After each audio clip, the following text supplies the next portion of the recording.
প্রশ্ন বিচিত্রা ক্লাস 12 কারশফের সূত্র অধ্যায়ের 16 দাগের একটি এমসিকিউ দেওয়া আছে। একটি মিটার ব্রিজের প্রতিমিত বিন্দু তারের এক প্রান্ত থেকে 40 সেমি দূরে পাওয়া যায়। সেই প্রান্তে সংযুক্ত রোধ যদি 15 ওহম হয় তাহলে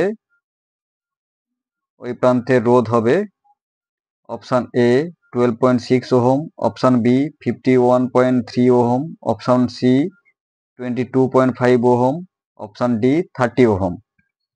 মিটার ব্রিজের বাম প্রান্ত থেকে 40 সেমি দূরে নিস্পন্দ পাওয়া যায়।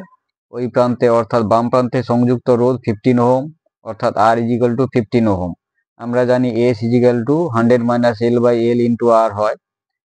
L এর পরিবর্তে আমরা 40 সেমি এবং R এর পরিবর্তে 15 ওহম বসিয়ে পাই S = 60/40 × 15 ওহম সমান 3/2 × 15 ওহম সমান 22.5 ওহম।